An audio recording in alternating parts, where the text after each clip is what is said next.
being warned for minimal misconduct, religious discrimination, being rejected for renting properties, political discrimination, school bullying, not being accepted as a partner, stigmatized nationality, experiencing avoidance and rejection in social situations, not being allowed to enter a business, being rejected from a job and being attacked in public just for being a foreigner.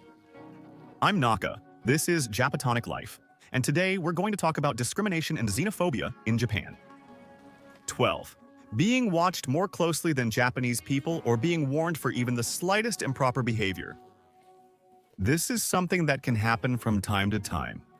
There are, for example, on trains, when you go on the train and do something that's considered bad etiquette, there can always be someone who warns you, and it's something quite common.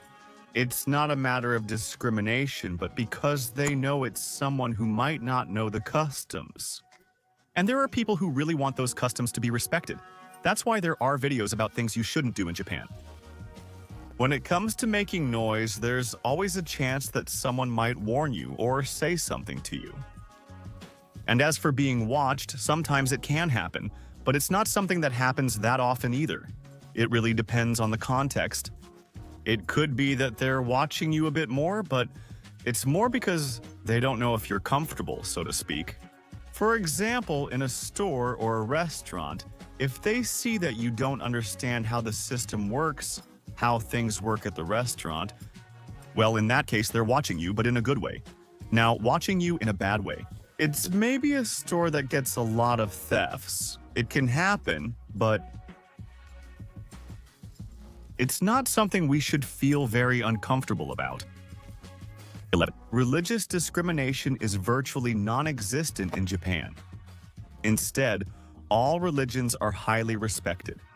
I've already made a video about what religion is in Japan, which is Shintoism and Buddhism.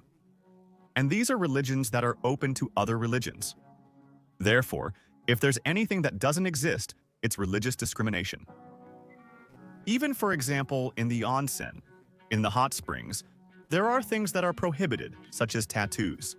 Then there are other things you shouldn't do, like entering the water with clothes on. But what about in the case of Muslim religions or women who can't undress in public? In their case, they make an exception and allow entry, sometimes even clothed. 10. Being rejected for a rental. And this is something, yes, quite common. It's pretty normal to be rejected when trying to rent an apartment, for example. The problem isn't with the real estate agencies, but with the owners. One of the main reasons is the person's unstable living situation. For example, a foreign person who came from abroad might at some point return to their country. The thing is, it can be sudden. They might be fleeing Japan, or for example, they might get an emergency call to return to their country. Their visa might be revoked, so they can't stay any longer and they extend their stay as much as they can. But they must depart suddenly from one day to the next.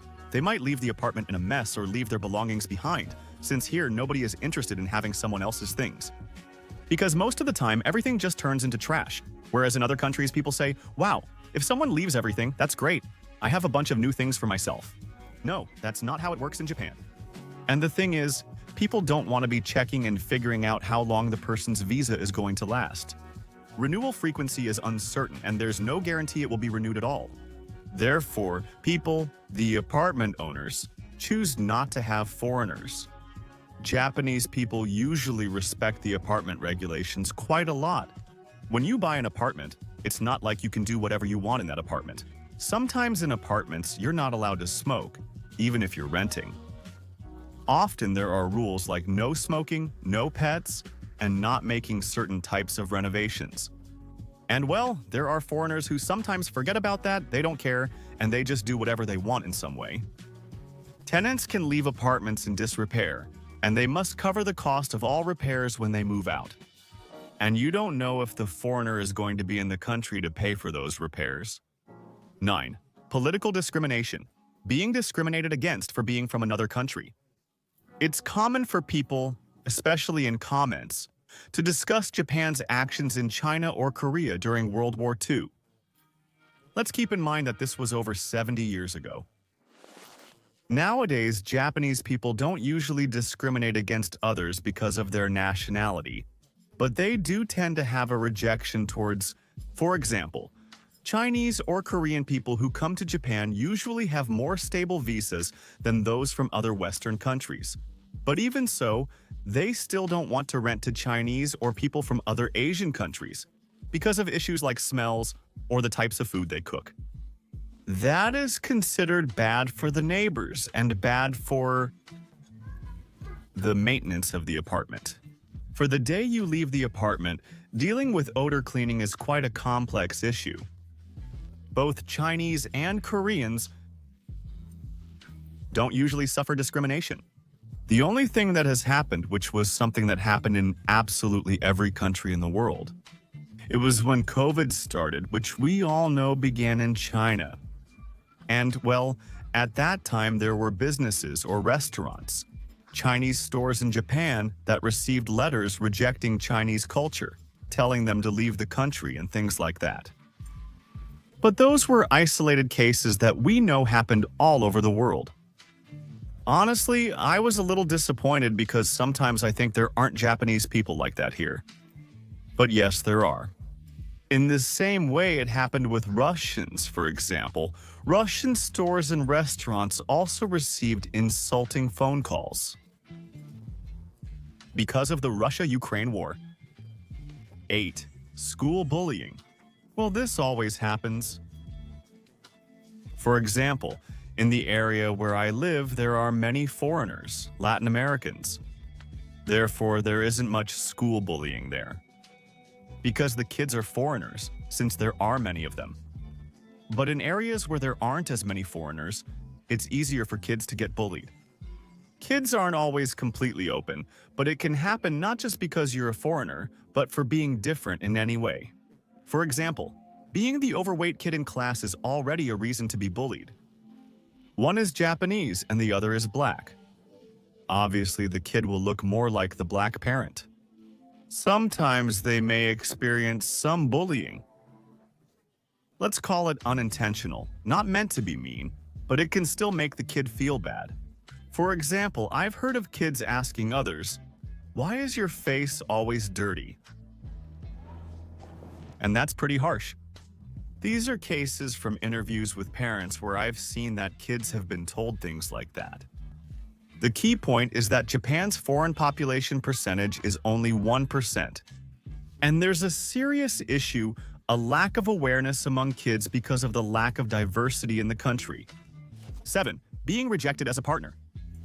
Well, that's relative. Many Japanese people seek foreign partners, but they typically speak other languages. Then there are Japanese people who like foreigners, but expect them to know Japanese because they don't speak any other language. For example, there's the issue of rejection from one of the parents. It's relative too. Sometimes it happens, sometimes it doesn't. For example, I've heard about the case of a person. I saw an unfamiliar person at my workplace. I just saw that he was telling a coworker that he had a daughter who started dating an American.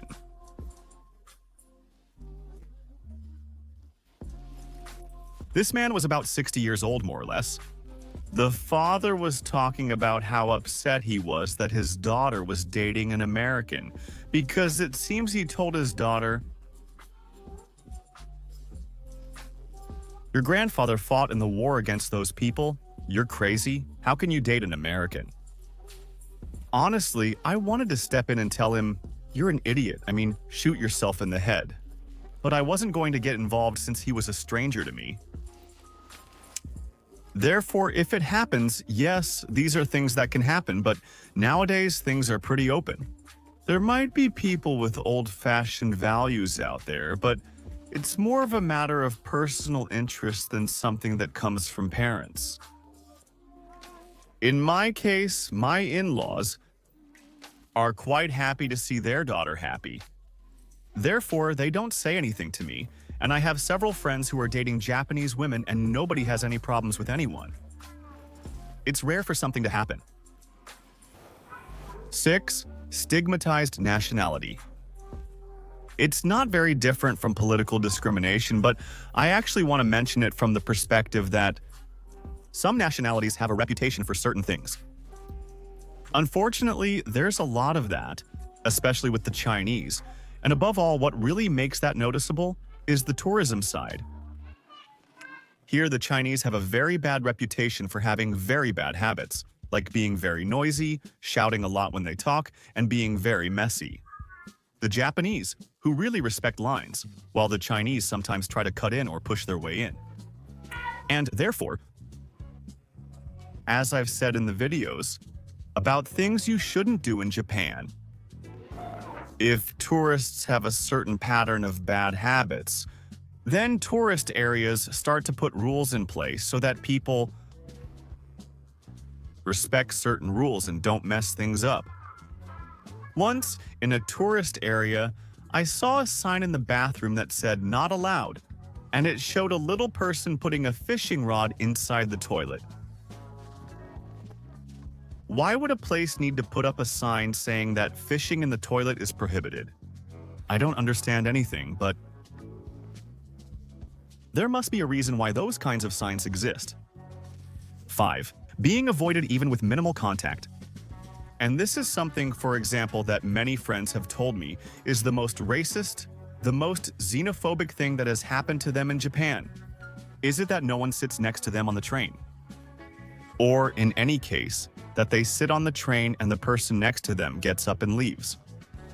This is quite common, because sometimes they're afraid that foreigners will come up and talk to them, and these people don't know how to speak English.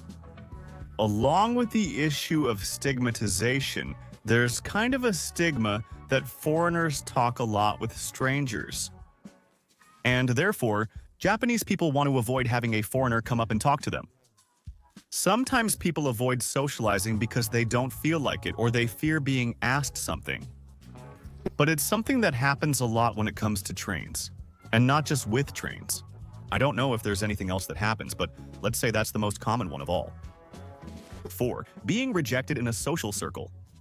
This can happen mostly because in a group of friends, you're the only foreigner. Even if you know how to speak the language, your customs don't completely match those of the Japanese. And sometimes inviting you might seem like too much trouble for them. They like you, but not enough, for example, to go camping together and spend an entire day and night. With you, they don't like you very much. And, of course, then there's the language issue, which is pretty obvious. A lot of people don't want to speak English because they find it difficult or simply don't know the language. And therefore, if you don't speak Japanese, it's going to be a bit complicated to belong to a circle, to a certain social circle. You have to keep in mind that people need to have extra patience just to communicate with you. Therefore, it's quite complicated to belong to a circle. If you don't know the language well or you're not familiar with Japanese customs or culture. 3. Not allowing entry into a business, especially restaurants.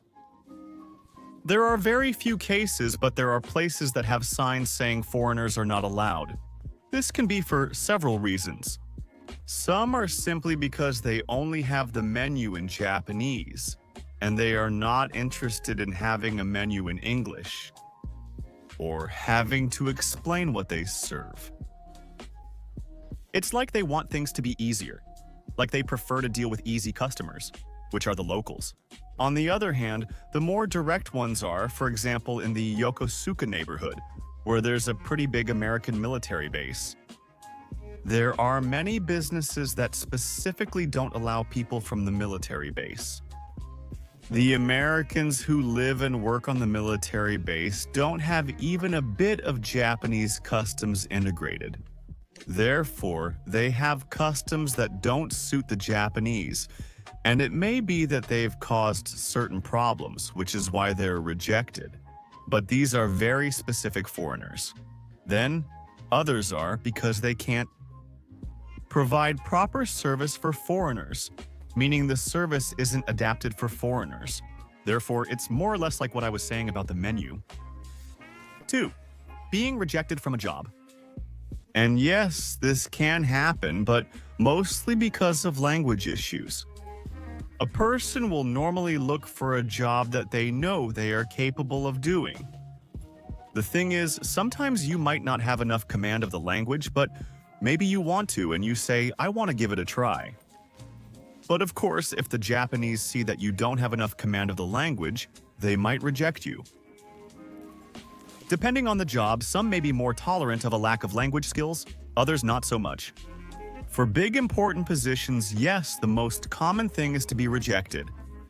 There are also some very big cases like, for example, Nissan, which had Carlos Ghosn, who was the president of Nissan. The guy was a foreigner running one of the biggest Japanese companies in the country. They can reject you for being a foreigner? Yes, it can happen to you.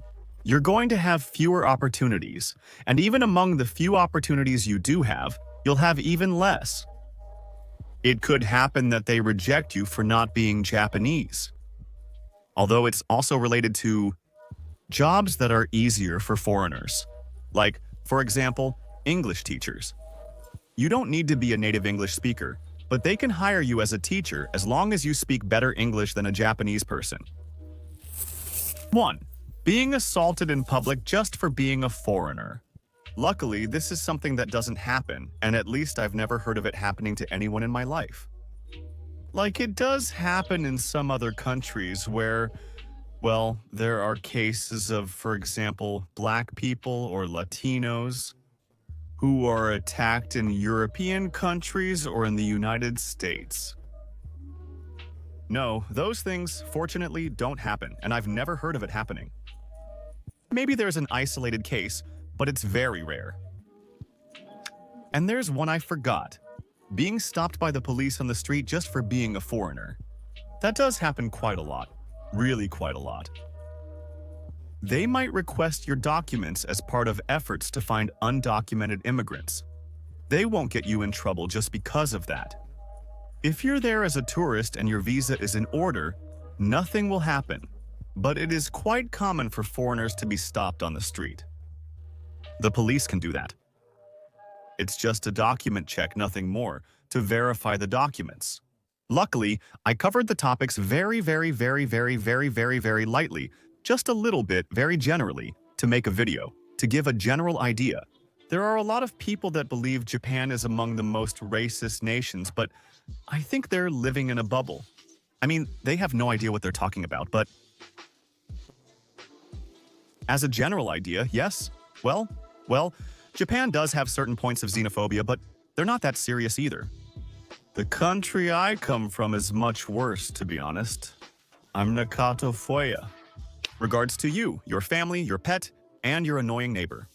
Bye.